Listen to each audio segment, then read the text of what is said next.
લોકસભા 2024ની ચૂંટણીના પરિણામનું કાઉન્ટડાઉન શરૂ થઈ ચૂક્યું છે ત્યારે ગોધરાના છબનપુરની એન્જિનિયરિંગ કોલેજમાં મતગણતરી આવતીકાલે હાથ ધરવામાં આવશે। પંચમહાલ લોકસભામાં 26 રાઉન્ડમાં મતગણતરી યોજવામાં આવશે। સૌથી ઝડપી અને સચોટ પરિણામો માત્ર સંદેશ ન્યૂઝ પર સવારે 6 વાગ્યાથી સતત માહિતી આપ મેળવશો। મતગણતરીને લગતી 6 વિધાનસભા સીટ વાઇઝ અલગ અલગ ટેબલ પર મતગણતરી હાથ ધરવામાં આવશે। આ મતગણતરી કેન્દ્ર પર 550 જેટલા કર્મચારીઓ જોડાવાના છે મતગણતરીની કામગીરીમાં।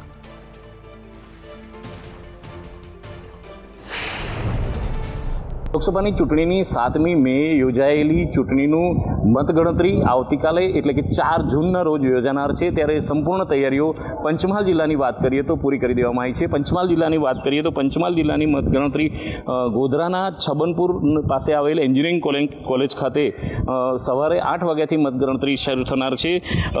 ત્યારે સંપૂર્ણ તૈયારીઓ પ્રશાસન દ્વારા કરી લેવામાં આવી છે। એક રીતે જોવા જઈએ તો ઈવીએમના લગભગ 98 જેટલા ટેબલ લગાવવામાં આવશે અને પોસ્ટલ બેલેટના 37 જેટલા ટેબલ લગાવવામાં આવશે અને આ સમગ્ર કામગીરી દરમિયાન 550 જેટલા અધિકારીઓ કામ કરવાના છે। લગભગ 26 જેટલા રાઉન્ડની અંદર આ મતગણતરી હાથ ધરવામાં આવશે।